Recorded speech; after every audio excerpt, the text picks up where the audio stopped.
लीजिए पेश है ऋतिक कुमार शाह की आवाज में शहादत मंटो द्वारा लिखी गई एक और कहानी झुमके। सुनार की उंगलियां झुमकों को ब्रश से पॉलिश कर रही हैं। झुमके चमकने लगते हैं। सुंदर के पास ही एक आदमी बैठा है। झुमकों की चमक देखकर उसकी आंखें तमतमा उठती हैं। बड़ी बेताबी से वो अपने हाथ उन झुमकों की तरफ बढ़ाता है और सुनार कहता है, बस अब दे दो मुझे। सुनार अपने गाहक को अपनी टूटी हुई ऐनक में से देखता है और मुस्कुराकर कहता है, 6 महीने से अलमारी में बने पड़े हैं, आज आए हो तो कहते हो कि हाथों पर सरसों जमा दूं। गाहक, जिसका नाम चिरंजी है, कुछ शर्मिंदा होकर कहता है, क्या बताऊं लाल करोड़ी मल, इतनी रकम जमा होने के आती ही नहीं थी। तुमसे अलग शर्मिंदा, जोरू से अलग शर्मिंदा, अजब आफत में जान फंसी हुई है। जाने इस सोने में क्या कशिश है कि औरतें इस पर जान देती हैं। सुनार पॉलिश करने के बाद झुमके बड़ी सफाई से कागज में लपेटता है और चिरंजी के हाथों में रख देता है। चिरंजी कागज खोलकर झुमके निकालता है। जब वो झुमका झुमर झुमर करते हैं तो वो मुस्कुराता है, भाई क्या कारीगिरी है लाला किरोड़ी मल, देखेगी तो तड़प उठेगी। ये कहकर वो जल्दी जल्दी अपनी जेब से कुछ नोट निकालता है और सुनार से ये कहकर, खरी कर लो भाई, दुकान से बाहर निकलता है। दुकान के बाहर एक तांगा खड़ा है। घोड़ा हिनहिनाता है तो चिरंजी उसकी पीठ पर थपका देता है, तुम्हें भी 2 झुमके बनवा दूंगा मेरी जान, फिक्र मत करो। ये कहकर वो खुश खुश घोड़े की बांगें थामता है। चल मेरी जान, हवा से बातें करके दिखा दे। चिरंजी खुश खुश अपने तबेले पहुंचता है। धीमे धीमे सुरों में कोई गीत गुनगुनाता और यूं अपनी खुशी का इजहार करता वो घोड़ा को थपकी देता है और कहता है, अभी छुट्टी नहीं मिलेगी मेरी जान, तेरी मालकिन ये झुमके पहन कर क्या बाग की सैर को नहीं जाएंगे। चिरंजी जल्दी जल्दी घर का जीना तय करता है और जोर से आवाज देता है, मुन्नी मुन्नी। एक छोटी सी लड़की भागती हुई अंदर से निकलती है और चिरंजी के साथ लिपट जाती है। चिरंजी झुमके निकालकर उसके कान में लावों के साथ लगाता है और कहता है, माँ कहाँ है तेरी। जवाब का इंतजार किए बगैर वो घर के सारे कमरों में हाथों में झुमके लिए फिरता है। मुन्नी की माँ, मुन्नी की माँ, कहता लड़की उसके पीछे पीछे भागती है। मुन्नी की माँ कहाँ है तेरी। लड़की जवाब देती है, वहां गई है। लड़की का इशारा सामने बिल्डिंग की तरफ था। चिरंजी उधर देखता है। खिड़की के शीशों में से एक मर्द और एक औरत का साया नजर आता है। मर्द औरत को कानों के बूंदे पहना रहा है, लंबे लंबे बूंदे। ये मंजर देखकर चिरंजी के मुंह से दबी हुई चीख से निकलती है। वो दोनों हाथों से अपनी नन्ही बच्ची को उठाकर सीने के साथ भींच लेता है और उसकी आंखों पर हाथ रख देता है, जैसे वो नहीं चाहता कि उसकी बच्ची इस खौफनाक साए को देखे। सीने के साथ इस तरफ अपनी बच्ची को भी भींचे वो आहिस्ता आहिस्ता नीचे उतरता है। वो झुमके जो अपने साथ लाया था उसके हाथों से फर्श पर गिर पड़ते हैं। नीचे तवीले में आकर वो अपनी बच्ची को, जो कि सख्त परेशान हो रही, तांगे में बिठाता है और खुद घोड़े के बांगे थामकर तांगे को बाहर निकालता है। चिरंजी बिल्कुल खामोश है, जैसे उसे सांप सूंघ गया है। उसकी नन्ही बच्ची सहमे हुए लहजे में बार बार पूछती है, माताजी के झुमके कहाँ हैं? माताजी के झुमके कहाँ हैं? पिताजी, माताजी के झुमके कहाँ हैं? पिताजी। चिरंजी की बीवी अपने घर पर आ गई और एक आईना सामने रखे अपने झुमकों को पसंदीदा नजरों से देख रही और गा रही है। आईना देखते देखते वो अपनी बच्ची को आवाज देती है, मुन्नी इधर आ, तुझे एक चीज दिखाऊं। वो नहीं आती। चुनांचे वो फिर आवाज देती है, मुन्नी मुन्नी। कोई आवाज नहीं मिलती। कहाँ चली गई तू? ये कहकर वो उठती है और इधर उधर उसे ढूंढती है। जब वो नहीं मिलती तो बाहर निकलती। सीढ़ियों के 71वें सिरे पर जो चबूतरा सा बना है उस पर खुले हुए कागज में 2 झुमके दिखाई देते हैं। चिरंजी की बीवी उनको उठाती है। एकदम उसे खौफनाक हकीकत का एहसास होता है।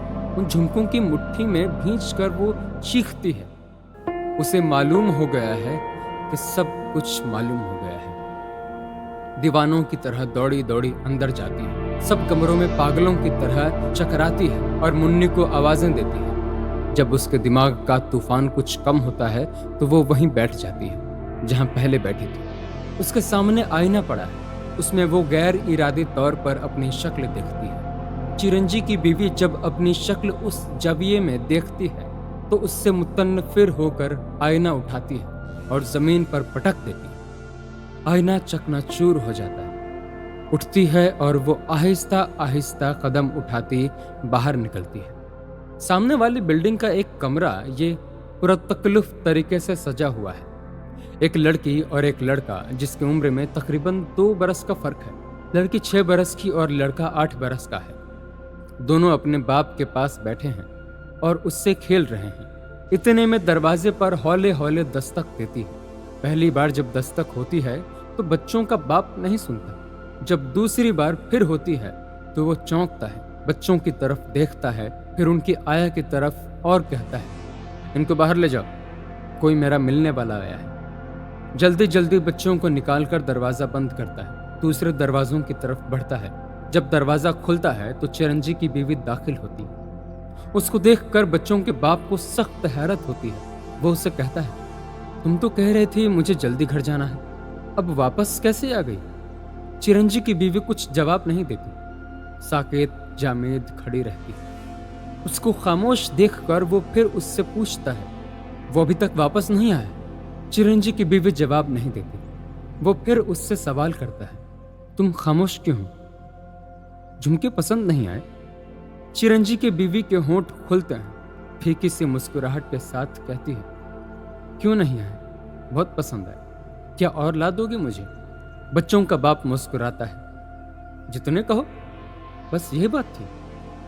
बड़े तल्ख लहजे में चिरंजी की बीवी कहती है, बस यही बात थी, लेकिन मुझे सिर्फ झुमके ही नहीं चाहिए। नाक के लिए कील, हाथों के लिए कंगनियां, कड़े, गले के लिए हार, माले के लिए झूमर, पांव के लिए पजामे। मुझे इतने जेवर चाहिए कि मेरा पाप उनके बोझ तले दब जाए। अपनी इस्मत का जेवर तो उतार चुकी हूं, अब ये गहने न पहनूंगी तो लोग क्या कहेंगे? बच्चों का बाप ये गुफ्तगू सुनकर सख्त मुतहयर होता है। उसकी समझ में कुछ नहीं आता। वो चिरंजी की बीवी से कहता है, ये तो क्या बहकी बहकी बातें कर रही है? चिरंजी की बीवी जवाब देती है, बहकी पहले थी, अब तो होश की बातें कर रही हूं। सुनो, मैं तुम्हारे पास इसलिए आई हूं कि वो चला गया है, मेरी बच्ची को भी साथ ले गया है। उसे सब कुछ मालूम हो चुका है। अब वो कभी वापस नहीं आएगा, जिस तरह मेरी लुटी हुई आबरू वापस नहीं आएगी। बोलो, मुझे पनाह देते हो? मैं तुम्हें इस पाप का वास्ता देकर इल्तिजा करती हूँ कि जो तुमने और मैंने मिलकर किया है, मुझे पनाह दो। बच्चों का बाप चिरंजी की बीवी की सब इंतजाएं सुनता है, मगर वो कैसे उस औरत को पनाह दे सकता है जिसने अपने आप को झुमकों के बदले बेचा? एक सौदा था जो खत्म हो गया है। चिरंजी की बीवी को यह सुनकर बहुत समदा होता है। नाकाम और मायूस होकर वो चली जाती है। चिरंजी अब एक नए घर में है। रात का वक्त है। वो अपनी बच्ची मुन्नी को सुलाने की कोशिश करता है, मगर वो सोती नहीं। बार बार अपनी माँ के बारे में पूछती है। चिरंजी उसको टालने की कोशिश करता है, मगर बच्ची की मासूम बातें उसे परेशान कर देती हैं। आखिर में घबरा कर उसके मुंह से निकलता है, मुन्नी, तुम्हारी माताजी मर गई हैं। रास्ता भूलकर वो ऐसी जगह चली गई हैं जहां से वापस आना बड़ा मुश्किल होता है। दरवाजा खुलता है। चिरंजी फौरन मुन्नी का चेहरा कंबल से ढांप लेता है। चिरंजी की बीवी दाखिल होती है। चिरंजी उठता है और उससे बाहर धकेल कर अपने पीछे दरवाजा बंद कर देता है। चली जाओ यहां से, वो उससे कहता है। चिरंजी की बीवी जवाब देती है, चली जाती हूँ, मेरी बच्ची मुझे वापस दे दो। चिरंजी गुस्से और नफरत भरे लहजे में उससे कहता है, वो औरत जो मर्द की बीवी नहीं बन सकती, औलाद की भी कैसे हो सकती है? अपने पाप भरे सीने पर हाथ रखकर कहो, क्या तुम्हें मुन्नी की माँ कहलाने का हक हासिल है? क्या उस दिन के बाद जब तुमने मुझे ये झुमके लेकर एक गैर मर्द को हाथ लगाने दिया, तुम अपनी औलाद के सिर पर सफक्त का हाथ फेर सकती हो? क्या तुम्हारी ममता उस दिन जलकर खाक हो गई थी जब तुम्हारे कदम डगमगाए थे? अपनी बच्ची लेने आई हो, वो झुमके पहनकर जिन्होंने तुम्हारी जिंदगी के सबसे कीमती जेवर को उतार कर गंगी मोरी में फेंक दिया। मैं पूछता हूँ, जब ये झुमके हिलते हैं तो तुम्हारे कानों में ये आवाज नहीं आती कि न तुम माँ रही हो न बीवी? जाओ, तुम्हारी मांग सिंदूर से और तुम्हारी गोद औलाद से हमेशा खाली रहेगी। जिन कदमों से आई हो उन्हीं कदमों से वापस लौट जाओ। चिरंजी अपनी बीवी की इल्तिजाओं को ठुकरा देता है तो वो चली जाती है अफसुर्दा और खामोश। तांगे का पहिया घूम रहा है, यह बताने के लिए कि वक्त गुजर रहा है और कई साल बीत रहे हैं। तांगे का पहिया मुड़ता है और बड़े दरवाजे में दाखिल होता है। यह दरवाजा गवर्नमेंट कॉलेज का है जिसमें कई लड़के और लड़कियां गुजर रही हैं। तांगा कॉलेज के कंपाउंड में ठहरता है। चिरंजी अब काफी बूढ़ा हो चुका है, तकरीबन आधे बाल सफेद है। उसकी नन्ही बच्ची अब जवान है। तांगे की पिछली नशिस्त पर से जब उठती है तो चिरंजी उसको बहुत नसीहतें करता है। बड़े साहब को हाथ जोड़कर नमस्ते कहना, जो सवाल पूछे उनका ठीक ठीक जवाब देना, वगैरह वगैरह। लड़की अपने बाप की इन बातों से परेशान हो जाती है और अच्छा अच्छा कहती वहां से चलती है, लेकिन फौरन ही चिरंजी उसको रोकता है और जेब से बर्फी निकाल कर उसको देता है और कहता है, पहला दिन है, मुंह मीठा कर लो। जबरदस्ती वो अपने लड़की के हाथ में बर्फी रख देता है।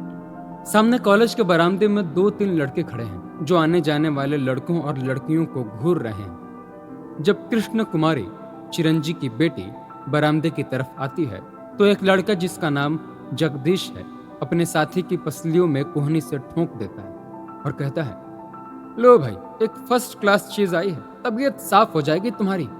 ये कहकर जब वो कृष्ण कुमारी की तरफ इशारा करता है तो उसके दोस्त सब उधर मुतवज्जा होते हैं, मगर उन्हें कृष्ण कुमारी के बजाय एक देहाती लड़का नजर आता है जो बड़े इंतमाक से अपने फॉर्म को मुताला करता हुआ उनकी तरफ चला रहा है। सब लड़के उस देहाती को देखकर हंसते हैं और कहते हैं, भाई क्या चीज है, तबीयत वाकई साफ हो गई। कृष्ण कुमारी इस दौरान से एक तरफ हो गई। यह देहाती लड़का जिसका नाम कृष्ण कुमार है कॉलेज के उन पुराने शरीर तालिब ए इमलो की तरफ बढ़ता है। जगदीश से वो बड़े सादा लहजे में पूछता है, क्या आप बता सकते हैं कि मुझे कहाँ जाना है? जगदीश जरा पीछे हटकर उसे बड़े प्यार से देखता है और कहता है, चिड़ियाघर। कृष्ण कुमार उसी तरह सादा लोही से जवाब देता है, जी नहीं, चिड़ियाघर में कल जाऊंगा, मैं यहाँ दाखिल होने आया हूँ। सब लड़के बेचारे कृष्ण कुमार का मजाक उड़ाते हैं, उसे छेड़ते हैं। इतने में एक लड़की कृष्णा कुमारी को साथ लिए उन लड़कों के पास आती है और उनमें से एक लड़के को जिसका नाम सतीश है मुखातिब करके कहती है, सतीश, मेरा पीरियड खाली नहीं है, तुम इन्हें बता दो कि कहाँ दाखिला हो रहा है। कृष्णा कुमारी का फॉर्म सतीश को देकर वो तेज कदमी से चली जाती है। सतीश फॉर्म देखता है और कहता है, आपका नाम कृष्ण कुमारी है? कृष्ण कुमार बोल उठता है, जी नहीं, मेरा नाम कृष्ण कुमार है। सभी हंसते हैं। सतीश कृष्ण कुमार का फॉर्म भी ले लेता है और दोनों से कहता है, आइए कुमार और कुमारी साहिबा, मैं आपको रास्ता बता दूं। सब चलते हैं। उस कमरे से बाहर जहां दाखिला हो रहा है सतीश उठकर जाता है और एक फॉर्म कृष्ण कुमार और दूसरा कृष्ण कुमारी को देकर कहता है, अंदर चले जाएं। कृष्ण कुमारी और कृष्ण कुमार दोनों अंदर दाखिल होते हैं। कृष्ण कुमार एक मेज की तरफ बढ़ता है और कृष्णा कुमारी दूसरे मेज की तरफ। कृष्णा इधर कृष्ण कुमारी का इंटरव्यू शुरू होता है, उधर दूसरा कृष्ण कुमार का इंटरव्यू शुरू होता है। कुमारी का नाम पढ़कर प्रोफेसर कहता है, आप कबड्डी खेलती हैं, कुश्ती लड़ती हैं, गोला फेंकती हैं। उधर दूसरा प्रोफेसर कृष्ण कुमार से कहता है, आपको कशीदाकारी, क्रोशिया और सिलाई के काम का शौक है। कृष्ण कुमार और कृष्णा हैरान रह जाते हैं। कृष्णा कुमारी प्रोफेसर से कहती है, जी नहीं, मुझे तो कशीदाकारी, क्रोशिया और सिलाइयों का शौक है। उधर कृष्ण कुमार परेशान होकर प्रोफेसर से कहता है, जी नहीं, मुझे तो कबड्डी खेलने, गोला फेंकने और कुश्ती लड़ने का शौक है। दोनों के फॉर्म तब्दील हो गए थे। हाल में कहकहे बुलंदे होते हैं। हॉल की खिड़कियों के बाहर जगदीश और सतीश और उनकी पार्टी खड़ी ये सब तमाशा देखती रहती है। बाजार में तांगा खड़ा है, चिरंजी उसको साफ कर रहा है। इतने में एक पठान आता है और चिरंजी से उन 200 रुपयों का तकाजा शुरू कर देता है जो उससे कर्ज ले रखे। पठान रोज रोज के वादों से तंग आया हुआ है, चुनांचे वो चिरंजी से बड़े दुरुस्त लहजे में बातें करता है। चिरंजी पठान से माफी मांगता है और कहता है कि वो बहुत जल्द उसका कर्ज अदा कर देगा। पठान चिरंजी से कहता है कि वो तांगा घोड़ा बेचकर कर्ज अदा कर दे। इससे चिरंजी को सदमा होता है। टांगा घोड़ा वो कभी बेचने के लिए तैयार नहीं, इसलिए कि वो उससे बहुत अजीज है। इतने में कृष्णा कुमारी की आवाज आती है, पिताजी, मेरी किताबें आप साथ ले आए हैं ना? चिरंजी अपने लड़की को जवाब देता है, हाँ बेटी, ले आया हूं अपने साथ। ये कहकर वो पठान की ठोड़ी को हाथ लगाता है और कहता है, खान, मेरी इज्जत तुम्हारे हाथ में है। मेरी लड़की के सामने अपने रूपों का तकाजा न करना। खान का दिल कुछ पसीजता है। चुनांची जब कृष्ण कुमारी आती है और तांगे में बैठती है तो वो चिरंजी से कुछ नहीं कहता। खान को सलाम करके चिरंजी तांगा चलाता है। देहाती लड़के कृष्ण कुमार का मजाक उड़ाया जा रहा है। जगदीश ने उसके पुरानी वजह के कोट के साथ फर्स्ट ईयर पूल की चींट लगा रखी।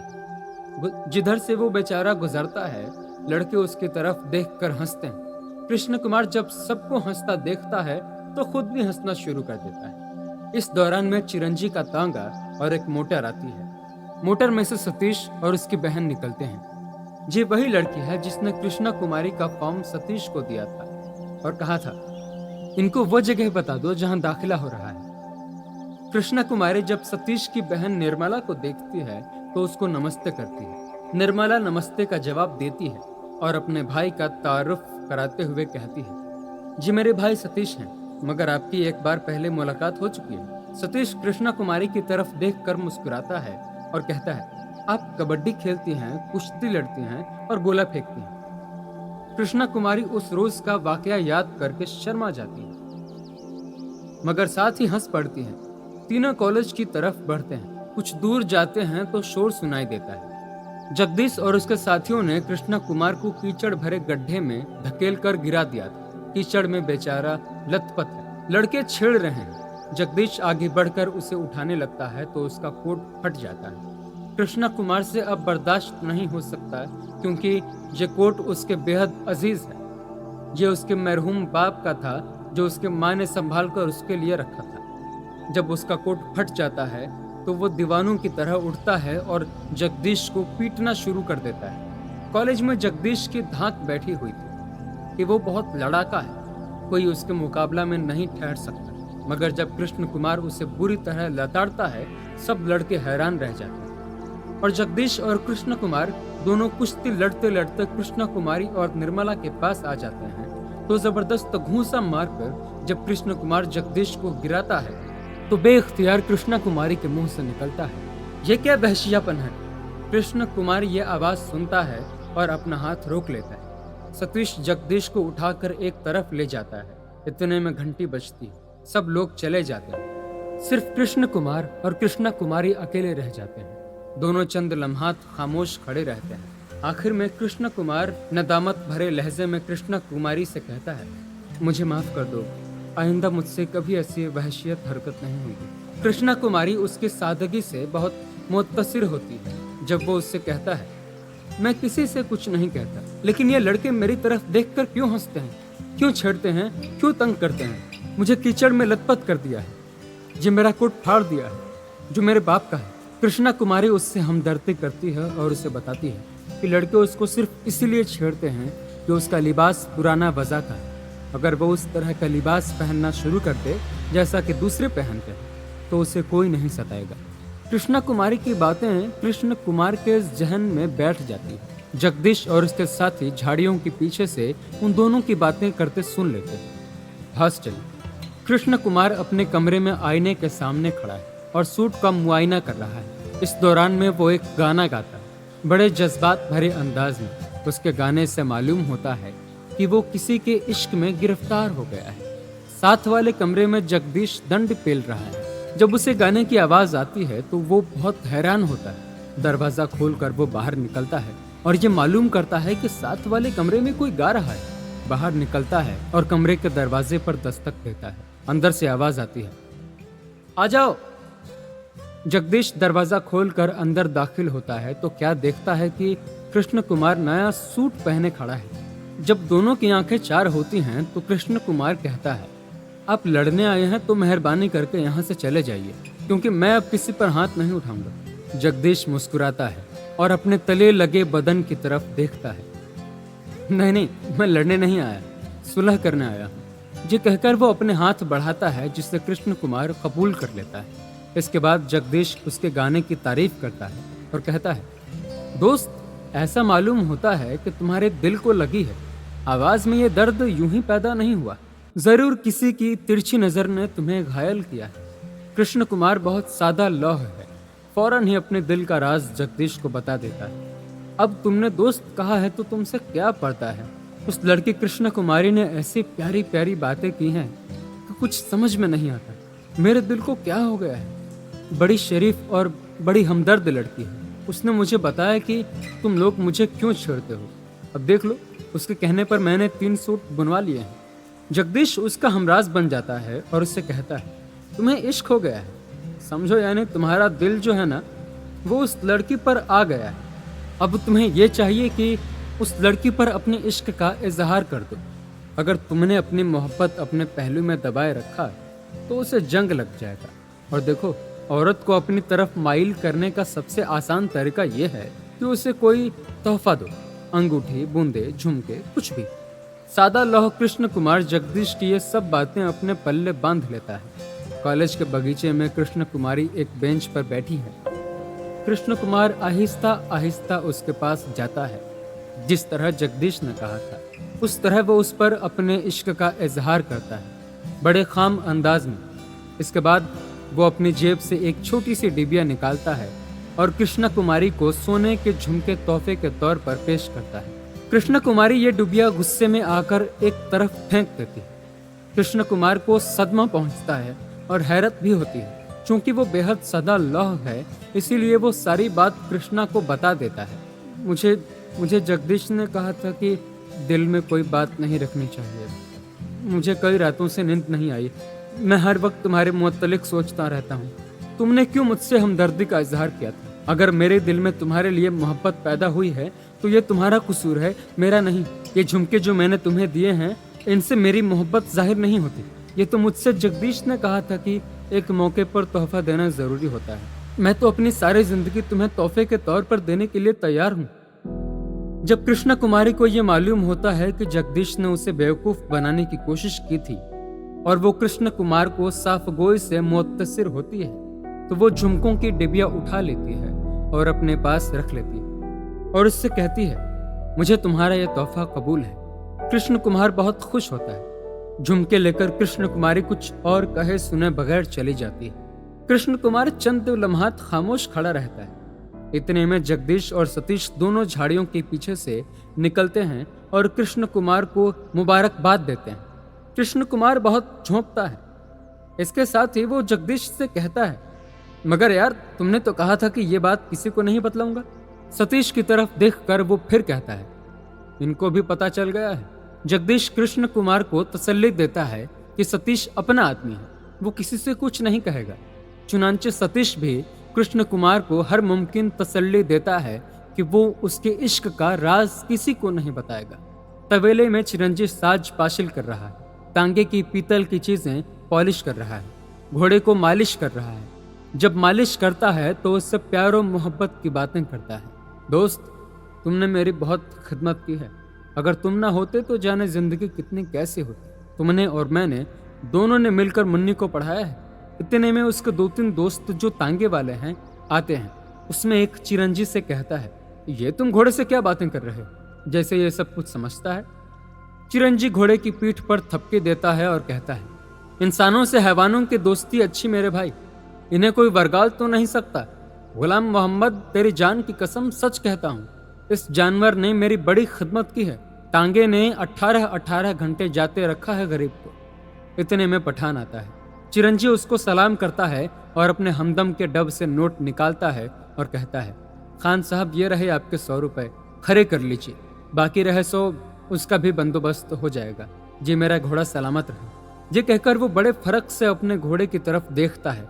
पठान नोट लेकर चला जाता है। इतने में वो तांगे वाला चिरंजी से कहता है, तुम लड़की को पढ़ाना शुरू करके खामखा एक जंजाल में फंस गए हो। कोई न कोई कर्जा ख्वाह तुम्हारे पीछे लगा ही रहता है। चिरंजी हंसता है, सबसे बड़ी कर्ज ख्वाह मेरी बेटी है। उसका कर्ज अदा हो जाए तो ऐसे लाख कर्जे लेने वाले मेरे पीछे फिरते रहें, मुझे कोई परवाह नहीं। तुम में से कोई अफीम का नशा करता है, कोई शराब का, मुझे भी एक नशा है। जब मैं देखता हूँ कि मेरी लड़की दौलतमंद आदमियों की लड़कियों की तरह पढ़ रही है तो मेरा दिलो दिमाग एक अजीबो नशे में झूमने लगता है। औरत को जरूर तालीम हासिल करनी चाहिए मेरे भाई, उसके कदम मजबूत हो जाते हैं। ये कहकर वो घोड़े को थपकी देता है और खुश खुश बाहर निकालता है ताकि घर जाए। अभी कृष्ण कुमार और कृष्ण कुमारी की प्यार की कहानी बाकी है। आगे की कहानी अगले भाग में।